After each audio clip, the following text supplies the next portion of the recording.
Assalamualaikum warahmatullahi wabarakatuh. Kita bertemu lagi di pertemuan kedua dengan judul strategi operasi. Pada pertemuan kedua ini yang akan kita bahas masih sekitar pengertian ya. Jadi belum terlalu banyak yang akan kita bahas. Oke, di sini ada visi, misi, strategik, dan taktik. Apa bedanya dan bagaimana pengertiannya? Mari kita lihat di sini adalah visi. Yang pertama, visi adalah pandangan, penglihatan, dan gambaran. Jadi, visi ini adalah suatu kayak semacam tujuan dari suatu organisasi. Sedangkan misi di sini adalah tugas pokok berkaitan dengan tugas yang diemban oleh perusahaan untuk mencapai visi, ya. Jadi di sini adalah beberapa poin gitu ya yang memang menjadi tugas dari perusahaan atau organisasi supaya visi yang tadi sudah kita buat bisa tercapai. Itu disebut misi. Sedangkan strategik adalah bagaimana memenangkan penguasaan suatu wilayah. Jadi strategik itu ya semacam taktik gitu ya. Taktik di sini adalah cara bagaimana agar persoalan-persoalan yang timbul dari semua kegiatan yang sedang berlangsung itu bisa teratasi. Itu adalah taktik. Jadi sebenarnya strategi dan taktik itu saling berhubungan gitu ya. Oke, itu adalah visi, misi, strategik, dan taktik. Tahapan-tahapan dari strategi sendiri yang pertama adalah merumuskan strategi itu. Jadi di sini kegiatan diarahkan untuk mempelajari lingkungan dari perusahaan, baik lingkungan dari dalam gitu ya, maupun lingkungan luar. Dari dalam itu siapa aja? Dari dalam itu ada karyawan, kemudian dari pihak manajemen sendiri gitu ya. Nah, kalau lingkungan luar seperti yang kemarin saya katakan gitu ya, itu adalah kayak semacam stakeholder gitu ya. Siapa aja sih lingkungan luar kita? Bisa dari konsumen, bisa dari supplier, bisa investor juga, bisa juga dari para yang memberikan dana kita gitu ya, misalnya bank gitu ya. Nah, itu adalah yang meminjamkan dana kepada kita, misalnya bank tadi. Nah, itu adalah lingkungan luar. Nah, kalau di sini dari lingkungan dalam yang dilihat apanya ancaman yang akan timbul gitu ya. Kalau kalian kemarin kan saya bahas tentang SWOT gitu ya. Maka kalau dari dalam itu kita akan melihat ancaman apa saja yang akan timbul dan peluang apa yang bisa muncul gitu ya. Nah, itu kita lihat dari dalam. Sedangkan lingkungan luar itu biasanya yang kita lihat adalah bagaimana kekuatan dan kelemahan yang dimiliki oleh perusahaan. Sehingga apa? Sehingga bisa menghadapi tadi lingkungan luar itu tadi. Ya, ancaman-ancaman yang akan timbul tadi. Kemudian tahapan yang kedua adalah implementasi strategik. Kalau tadi di sini masih dirumuskan, artinya masih direncanakan gitu ya. Tahapan yang berikutnya adalah melaksanakannya, yaitu implementasi gitu ya. Di dalam implementasi ini biasanya ada kegiatan strategik yang disalurkan, didistribusikan dari masing-masing departemen dalam perusahaan sehingga si organisasi ini atau perusahaan ini bisa mewujudkan cita-citanya tadi atau visinya tadi gitu ya, tujuan dari perusahaan.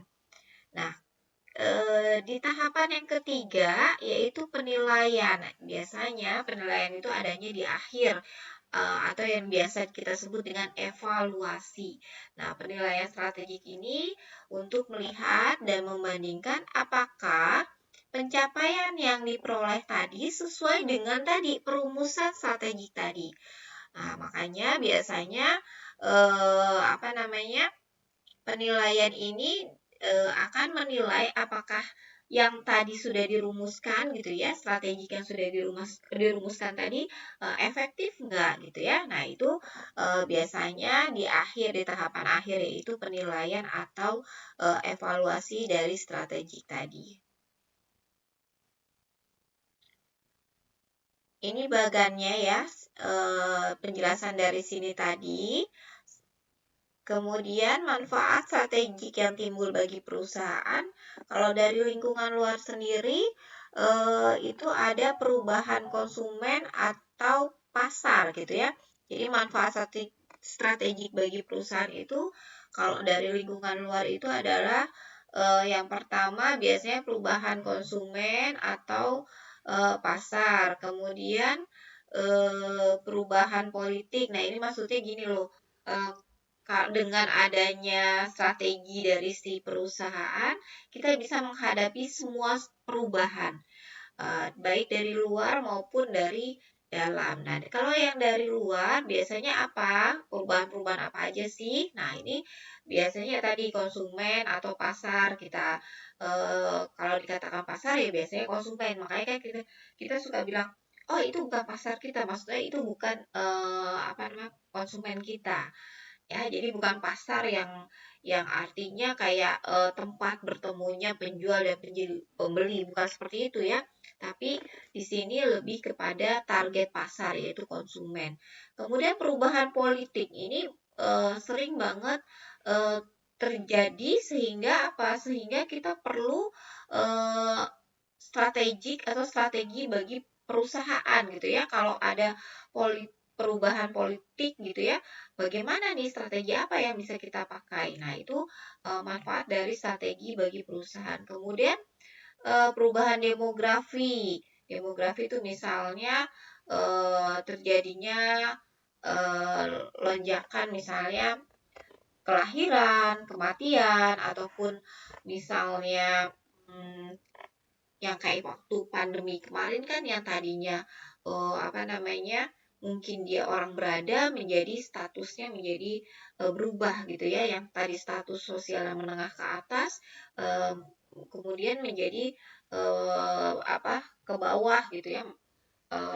Jadi statusnya lebih ke arah yang kurang mampu. Nah, itu status sosialnya gitu ya. Nah, itu perubahan-perubahan seperti itu perlu diantisipasi dengan strategi tadi. Kemudian perubahan sosial, sama ya tadi ya, sosial itu ya eh, ya bisa statusnya, bisa juga lingkungannya gitu ya. Kemudian perubahan teknologi. Teknologi ini biasanya karena adanya berbagai macam kemajuan teknologi yang timbul. Misalnya perusahaan tadinya apa namanya menggunakan mesin lama gitu ya. Tapi pesaing kita menggunakan mesin yang lebih canggih. Nah, ini kan kita harus punya strategi gimana supaya bisa mengalahkan atau menghadapi pesaing kita yang menggunakan mesin atau peralatan yang lebih modern dari kita. Nah, itu manfaat dari strategi perusahaan. Perubahan pesaing, perubahan supplier, nah ekonomi. Nah, ini juga menjadi salah satu manfaat yang timbul dari kalau kita menyusun strategi yang benar gitu ya. Nah, itu yang benar, yang tepat dan yang sesuai gitu ya. Itu kalau strategi yang baik harus seperti itu. Kemudian kalau dari lingkungan dalam sendiri ya, dari dalam organisasi atau perusahaan sendiri, perubahan apa saja yang terjadi? Biasanya manfaat strategik ini berfungsi sekali gitu ya pada saat penjualan adanya perubahan penjualan produk yang dijual. Misalnya ya kayak contohnya kayak kemarin kita ambil saat pandemi gitu aja ya. Pada saat pandemi banyak sekali perusahaan yang penjualannya pasti menurun karena kita tidak bisa buka toko. Kita tidak bisa mendistribusikan produk kita gitu ya kalau kita adalah pabrikan gitu, manufaktur. Nah, terus bagaimana caranya? Maka harus punya strategi yang bagus, misalnya dengan online atau apalah gitu ya. Nah, itu adalah salah satu manfaat strategi jika adanya perubahan pada saat penjualan produk. Kemudian perubahan perilaku karyawan ini juga bermanfaat sekali. Nah, karena perilaku karyawan ini mudah sekali berubah-ubah gitu ya. Biasanya sih ya karena pengen kompensasi yang lebih tinggi, yang lebih apa namanya, lebih dari yang sebelumnya, ataupun perilaku karyawan misalnya dia lebih tertarik pindah ke apa namanya, perusahaan yang lebih bagus lagi. Nah, itu kita harus punya strategi gimana supaya eh, si para karyawan ini gitu ya tidak berpindah-pindah ya. Mungkin kita berikan kompensasi yang lebih bagus daripada yang ditawarkan di luar. Nah, itu adalah strategi dari perusahaan untuk mempertahankan karyawannya. Kemudian perubahan apalagi sih yang bisa apa namanya mengakibatkan si kita memerlukan strategi yang bagus gitu ya. Yang ketiga adalah mesin dan peralatan tadi sebenarnya sama seperti perubahan teknologi dari lingkungan luar.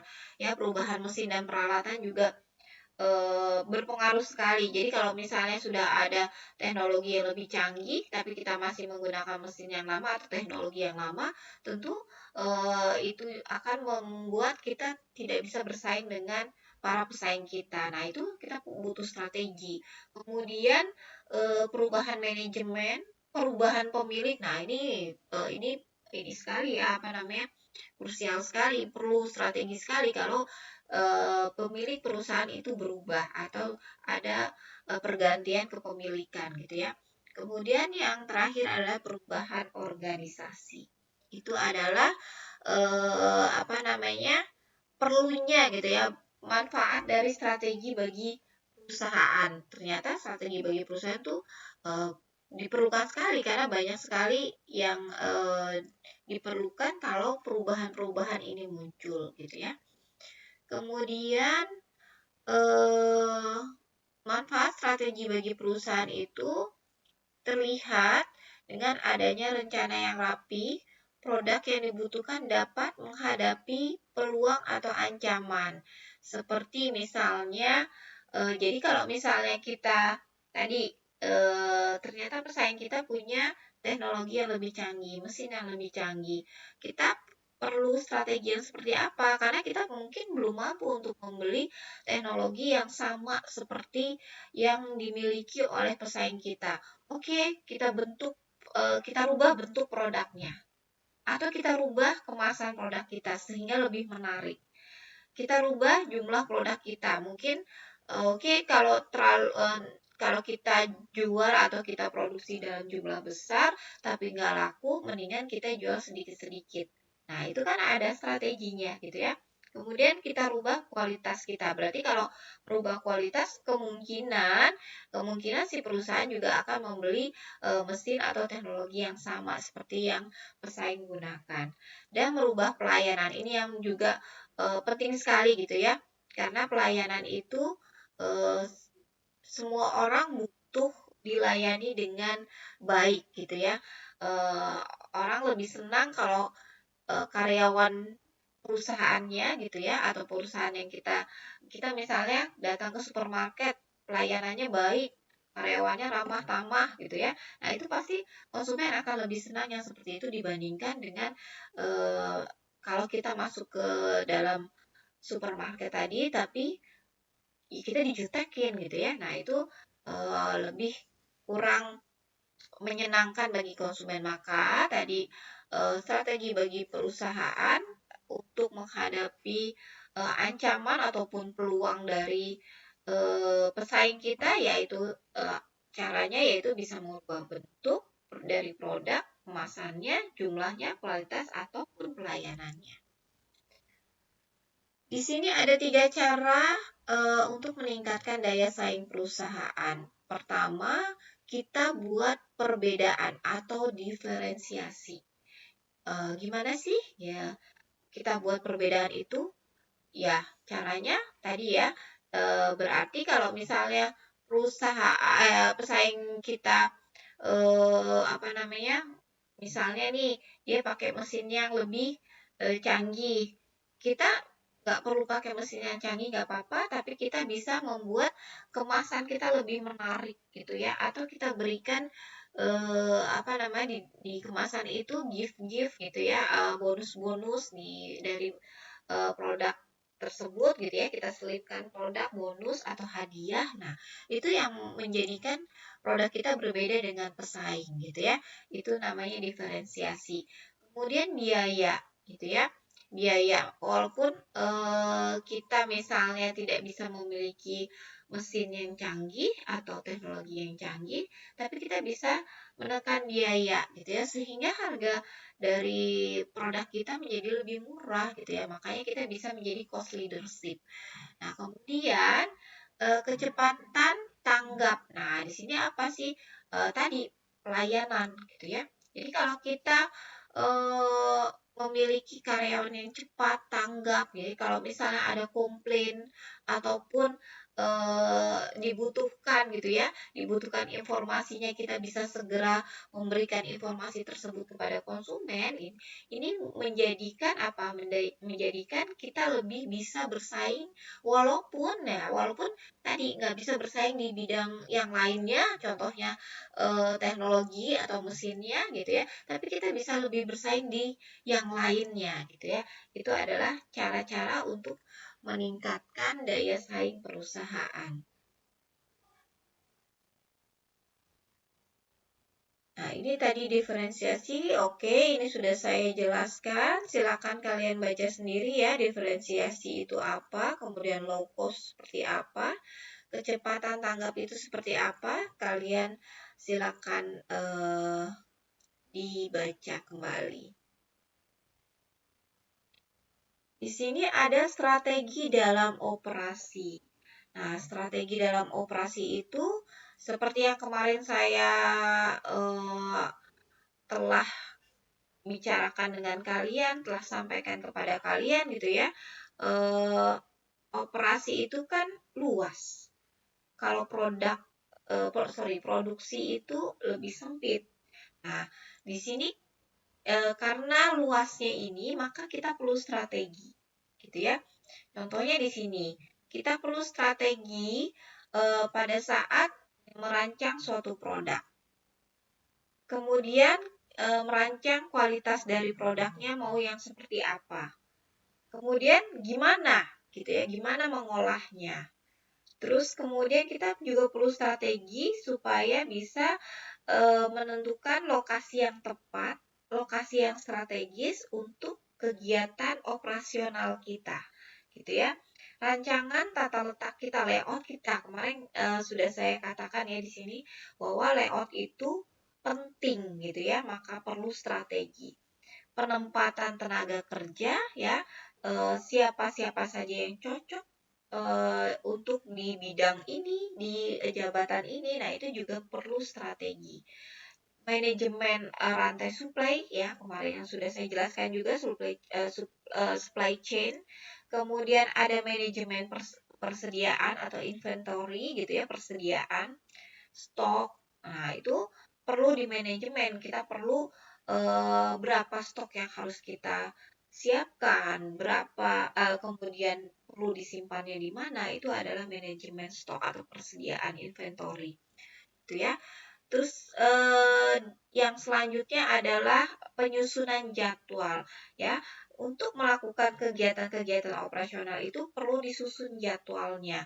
Karena kalau tidak terjadwal ya amburadul nantinya, acak-acakan gitu ya.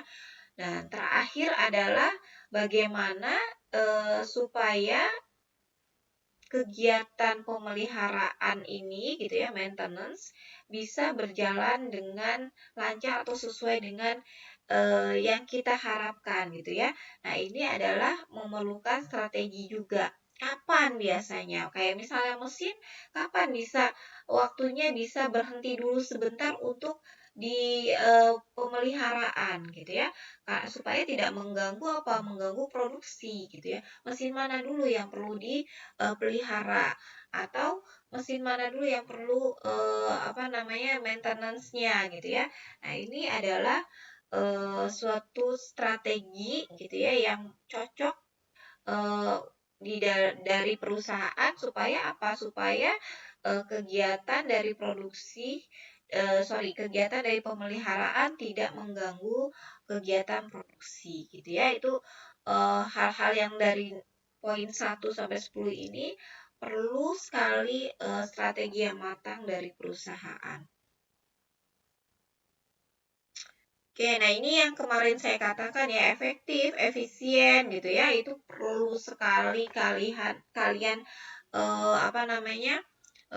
ingat gitu ya, karena efektif, efisien ini nanti sampai kalian di semester akhir biasanya selalu ada gitu ya, bahkan pada saat kalian melakukan skripsi gitu ya, menulis skripsi, nah ini suka ada di dalam skripsi kalian, makanya tolong dipahami dengan baik karena kalian adalah mahasiswa manajemen gitu ya, maka kalian yang harus tahu gitu ya efektif efisien. Nah, efektif ini adalah penekanan hanya pada pencapaian sasaran aja. Tepat tidak, sesuai tidak gitu ya, itu efektif. Kalau efisien lebih kepada menekankan apa? Penggunaan input seminimal mungkin. Jadi biayanya diminimalisir gitu ya. Kemarin ada yang bilang gitu ya bahwa tidak boleh boros. Nah, itu efisien. Nah, kalau produktivitas adalah kemampuan menghasilkan yang sama dengan efisien tadi, yaitu output dibagi dengan inputnya.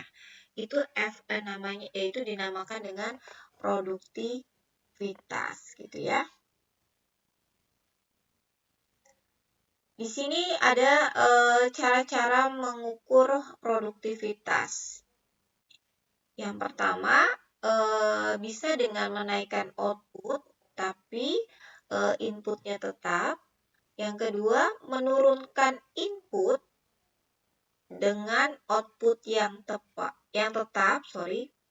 Kemudian yang ketiga, menaikkan output gitu ya, dengan menurunkan input. Nah, ini kayak gimana nih gitu ya? Kita akan bisa lihat nanti ada contohnya. Jadi kalau menaikkan output berarti outputnya bertambah, tapi inputannya tetap gitu ya. Berarti di sini dari misalnya mungkin gitu ya, dari karyawannya tetap gitu ya, jamnya tetap gitu ya, tapi kalau bisa mereka menghasilkan output lebih dari yang biasanya gitu ya. Kemudian jadi ini kayak semacam target tadi ya. Kemudian ada menurunkan input gitu ya dengan output tetap. Jadi pengurangan kalau di sini. Jadi misalnya jam kerjanya dikurangi atau mungkin jumlah tenaga kerjanya dikurangi gitu ya. Tapi tetap menghasilkan output yang sama gitu ya. Itu adalah salah satu cara mengukur produktivitas. Kita akan tahu yang mana yang lebih produktif gitu ya. Kemudian menaikkan output dengan menurunkan input. Jadi inputnya diturunkan, tetapi outputnya harus lebih tinggi gitu ya. Ini yang agak berat nih. Tapi kita juga dengan cara seperti ini kita akan tahu efektif nggak gitu ya, efektif nggak cara ini gitu ya. Produktif nggak dengan cara ini gitu ya. Nah, ini 3 cara mengukur produktivitas. Nah, faktor yang bisa menentukan tingkat produktivitas diantaranya adalah yang pertama tenaga kerja. Jadi faktor-faktor yang mempengaruhi gitu ya produktivitas yang pertama adalah tenaga kerja, kemudian modal ini ada mesin, peralatan gitu ya. Nah, ini merupakan faktor modal. Kemudian ada manajemen dan yang terakhir adalah kewirausahaan atau jiwa entrepreneurship gitu ya, jiwa kewirausahaan. Nah, di sini ada contoh kasus nih ya. Sebuah perusahaan konsultan mengeluarkan biaya overhead sebesar $400 dan biaya tenaga kerjanya $640 per hari untuk 4 orang staf. Ya, kondisi ini mampu mengolah dan menyelesaikan 8 dokumen. Kemudian, baru-baru ini perusahaan merubah sistem pengolahan dengan membeli komputer dan peralatan lain, sehingga mampu mengolah dan menyelesaikan 14 dokumen. Tapi jam kerjanya tidak ditambah atau tidak berubah. Perusahaan harus mengeluarkan, tapi dengan adanya perubahan sistem pengolahan tadi dengan membeli komputer dan peralatan lain itu menghasilkan apa? Overhead yang lebih besar, per harinya sebesar $800. Pertanyaannya, adakah produktivitas setelah adanya penambahan alat tersebut? Jadi yang ditanya produktivitasnya ya. Kita akan lihat produktivitasnya. Maka hitungannya seperti ini. Oke, di sini tadi dengan sistem yang lama gitu ya, menghasilkan 8 dokumen. Output dibagi input. Ingat ya, tadi ya di sini ada produktivitas itu ya, yang efisien itu adalah output dibagi dengan input. Jadi perlu diingat inilah rumusnya gitu ya, rumus produktivitas. Outputnya dengan sistem lama menghasilkan 8 dokumen. Sedangkan inputannya 8 jam dikali 4 orang ya, 8 jam tadi di sini ya. Per hari, Per hari itu adalah 8 jam. Sehingga gitu ya, bisa dilihat produktivitasnya adalah 8 dibagi 32, yaitu 0,25 dokumen per jam. Itu produktivitasnya, 0,25. Kemudian ada sistem baru dengan membeli tadi komputer dan peralatan lain. Di sini menghasilkan output 14 dokumen, tapi inputannya sama ya, 4 orang dan 8 masih perharinya itu yaitu 8 jam kerja. Sehingga terlihat produktivitas dari sistem yang baru ini yaitu 14 dibagi 32 sebesar 0,4375 dokumen per jam kerja. Di sini terlihat tadinya 0,2 meningkat menjadi 0,4. Berarti sistem baru ini cukup efektif gitu ya. Nah, kemudian kalau kita melihat dari produktivitas tenaga kerja dengan biaya gitu ya, dihitungnya dari biaya. Kalau tadi adalah jam kerja dan inputan jam kerja dan jumlah tenaga kerjanya. Kalau di sini kita lihat dari biayanya. Nah, pada sistem yang lama ya diperlukan didapat 8 dokumen, dihasilkan 8 dokumen dengan biaya tenaga kerjanya 640 dan overhead-nya sebesar 400.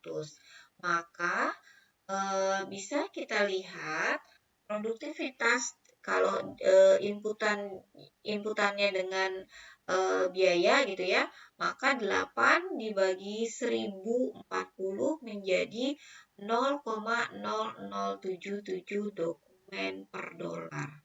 Ya, ini produktivitasnya kalau dilihat dari biaya sebesar 0,0077. Sedangkan kalau menggunakan sistem yang baru, tadi dihasilkan 14 dokumen. Ya, ininya tetap, inputannya sama gitu ya. 14 dibagi 140 menghasilkan berapa? 0,0097 dokumen per dolar.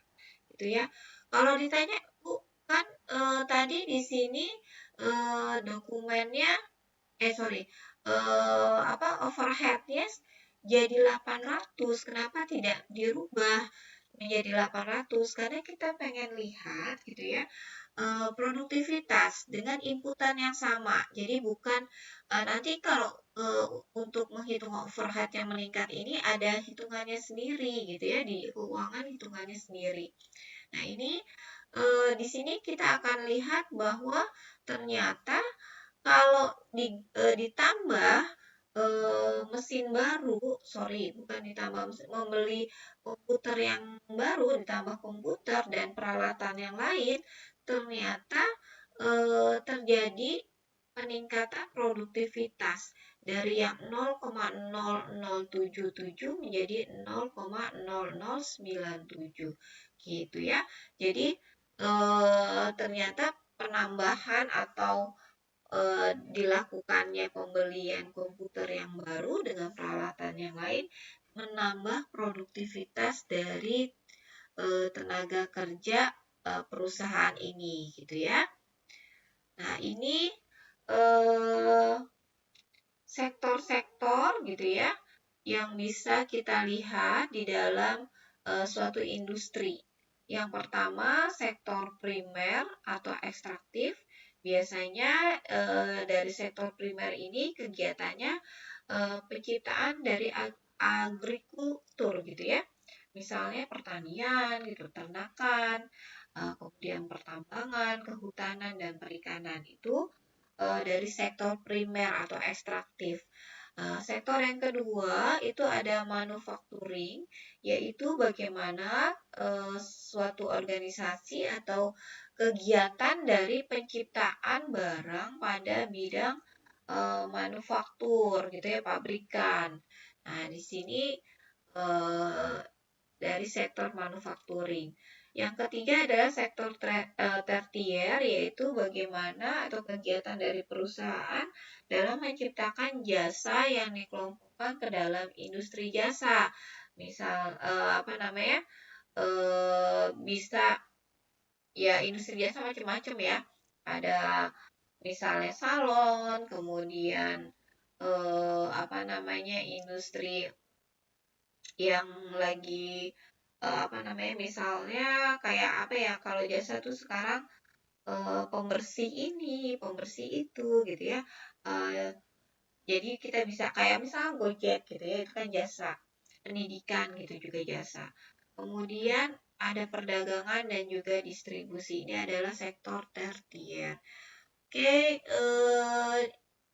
ini adalah materi dari pertemuan kedua ya dari mata kuliah manajemen bisnis dan operasional. Silakan kalian eh, coba diulang kembali gitu ya, dibaca kembali walaupun sudah saya jelaskan. Kalian silakan baca kembali. Yang tidak paham nanti silakan kalian bertanya di grup WA. Terima kasih. Selamat sampai ketemu lagi minggu depan. Assalamualaikum warahmatullahi wabarakatuh.